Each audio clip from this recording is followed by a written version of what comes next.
ଶିମିଳିପାଳ ଅଭୟାରଣ୍ୟ ଏବେ ଅଫିମ ମାଫିଆଙ୍କ କବ୍ଜାରେ। ଶିମିଳିପାଳ ଅଭୟାରଣ୍ୟର ଏକର ଏକ ସ୍ଥାନରେ ଅଫିମ ଚାଷ ହେଉଛି। ଆଜି ଠାକୁରମୁଣ୍ଡା ପୁଲିସ ଅବକାରୀ ବିଭାଗ ଏବଂ ବନ ବିଭାଗ ବଡ଼ ଧରଣର ଚଢ଼ାଉ କରିଥିଲା। ଠାକୁରମୁଣ୍ଡା ପୁଲିସ ଏବଂ ଅବକାରୀ ବିଭାଗକୁ ମିଳିଛି ବଡ଼ ସଫଳତା। ଶିମିଳିପାଳ କୋର ଏକରେ ଚାଲିଥିବା ଅଫିମ ଚାଷକୁ ନଷ୍ଟ କଲା ପୁଲିସ ଏବଂ ଅବକାରୀ ବିଭାଗ। କରଞ୍ଜିଆ ଉପଖଣ୍ଡ ପୁଲିସ ଅଧିକାରୀ ସୁବ୍ରତ କୁମାରଙ୍କ ନେତୃତ୍ୱରେ ଠାକୁରମୁଣ୍ଡା ପୁଲିସ ଓ ଅବକାରୀ ବିଭାଗ ଏବଂ ବନ ବିଭାଗର ମିଳିତ ଚଢ଼ାଉ କରିଥିଲେ। ଠାକୁରମୁଣ୍ଡା ବ୍ଲକ ଅନ୍ତର୍ଗତ ସଲେଇପେଡ଼ା ପଞ୍ଚାୟତ ଅଧୀନସ୍ଥ ଇନ୍ଦଲପେଡ଼ା ବୁରୁ ସାହିରେ ଚାଷ ହୋଇଥିବା 21,000 ଅଫିମ ଗଛ ନଷ୍ଟ କରିଛି ପୁଲିସ।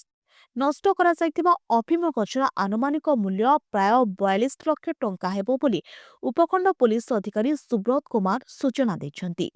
ଏନେଇ ଠାକୁରମୁଣ୍ଡା ପୁଲିସ ଏକ ମାମଲା ରୁଜୁ କରି ତଦନ୍ତ ଜାରି ରଖିଛନ୍ତି।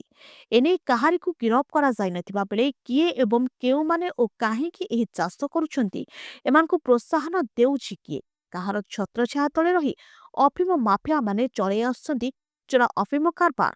ବର୍ତ୍ତମାନ ସୁଦ୍ଧା ଚାଷୀ କିମ୍ବା ମାଫିଆ କେହି ବି ଗିରଫ ହୋଇନଥିବା ବେଳେ ଏହାର ଉଚ୍ଚସ୍ତରୀୟ ତଦନ୍ତ ଜରୁରୀ ଅଟେ।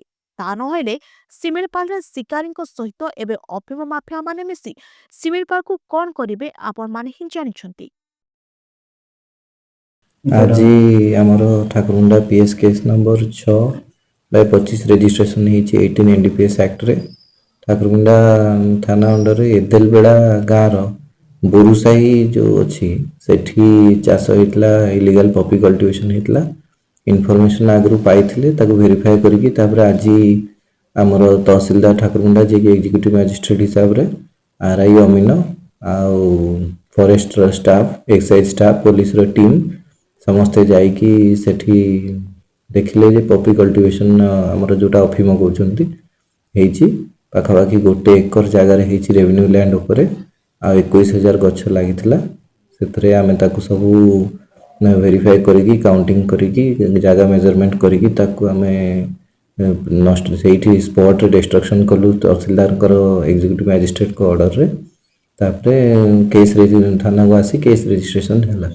ଏହାର ଏକ୍ସାଇଜ୍ର ରେଟ୍ ହିସାବରେ 42 ଲାକ୍ସ ମୂଲ୍ୟ ହେବ ତା'ର। ଆଉ ଏ ବର୍ଷ ଠାକୁରମୁଣ୍ଡା ସେଇଟା ଶିମିଳିପାଳ ଗୋଟେ ପାଦଦେଶରେ ସେ ଜାଗାଟା ଅଛି, ଏଦେଲବେଡ଼ା ଗାଁଟା। ମୟୂରଭଞ୍ଜ ସାଇରଙ୍ଗପୁର ଶ୍ୟାମଳେନ୍ଦୁ ପରିଡ଼ାଙ୍କ report, Odia news. Press the subscribe button to stay updated.